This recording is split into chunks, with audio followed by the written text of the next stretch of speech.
अगर बात करें कि भस्त्रिका प्राणायाम के लाभ क्या हैं, तो भस्त्रिका प्राणायाम बहुत ही लाभकारी प्राणायाम माना गया है। अगर पहला ही इसका देखें हम फ़ायदा बेनिफिट, तो वो ये है कि हमारे लंग्स फेफड़ों को और हमारी जो रेस्पिरेटरी हमारा सिस्टम है उस पूरे सिस्टम को ये साफ रखता है। दूसरा अगर देखें तो ब्लड में ऑक्सीजन की मात्रा भरपूर कर देता है। इफ़ेक्ट जब हम करते हैं, आपको जब मैं जिन्होंने किया हुआ है उनको पता है कि भस्त्रिका प्राणायाम सीधा मस्तिष्क पे प्रभाव छोड़ता है। उसके बाद हमारी जो पाचन शक्ति है वो बहुत सुधर जाती है, उसके साथ साथ मेटाबॉलिज्म भी सुधर जाता है। सुस्ती तो टोटली दूर हो जाएगी, सुस्ती, आलस, अवसाद सारे दूर हो जाते हैं। अब उसके बाद अगर बात करते हैं कि भस्त्रिका प्राणायाम में सावधानियां क्या बरतनी हैं, तो पहली बात तो ये कि भस्त्रिका प्राणायाम जैसे कि रक्त पे पूरा इफेक्ट डालता है, तो रक्त चाप जिसका हाई रहता है, बीपी जिसका हाई रहता है, उसको भस्त्रिका करना ही नहीं है या बहुत कम करना है। आगे चलकर थोड़ा सा मैं बता भी दूंगा कि रक्तचाप अगर हाई है करना भी ज़रूरी है, क्योंकि इसके लाभ भी लेने हैं, हानियां भी नहीं लेनी। तो उसके लिए हम पॉजिटिव नेगेटिव कर सकते हैं। उसके बाद अगर कोई हृदय रोगी है तो उसको भी ये प्राणायाम कम करना है। अब भस्त्रिका प्राणायाम बहुत तरह का होता है, तो वही भस्त्रिका का पहला मीनिंग तो यही है कि हमें शक्ति के साथ श्वास को बाहर निकालना है और फिर शक्ति के साथ श्वास भर लेना है। एक आवृत्ति हुई। अब देखिए, अगर हम इस तरह से रख के बाईं नासिका से कर रहे हैं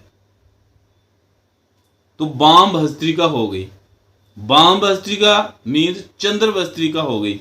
अब चंद्र, क्योंकि अभी ये मैंने एक्सप्लेन किसी वीडियो में नहीं की हुई है।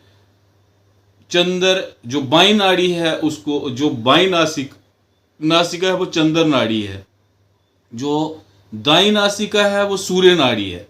जो चंद्र नाड़ी है वो ठंडक का प्रतीक है और जो सूर्य नाड़ी है वो गर्माहट का प्रतीक है। इतना सा यहाँ पे समझ लीजिए, बाकी बाद में हो जाएगा।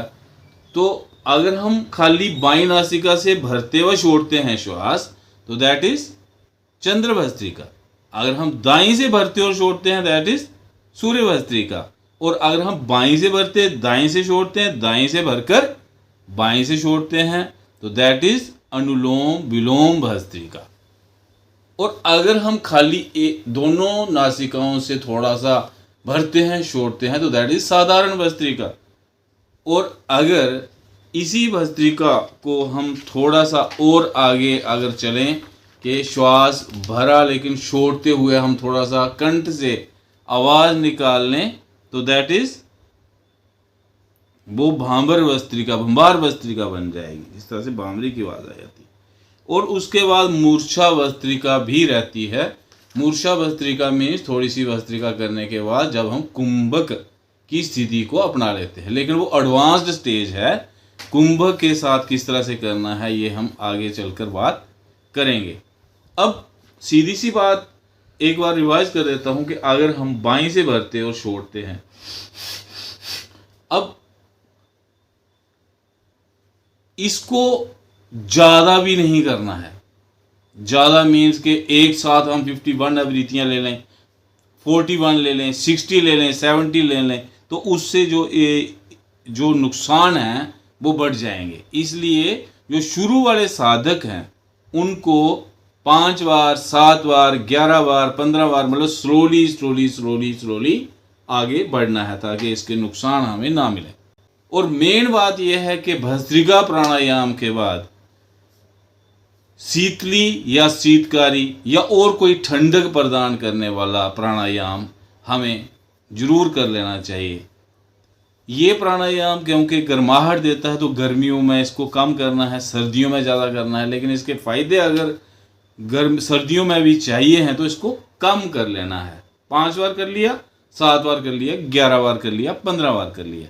सर्दियों में हम इसको बढ़ा सकते हैं।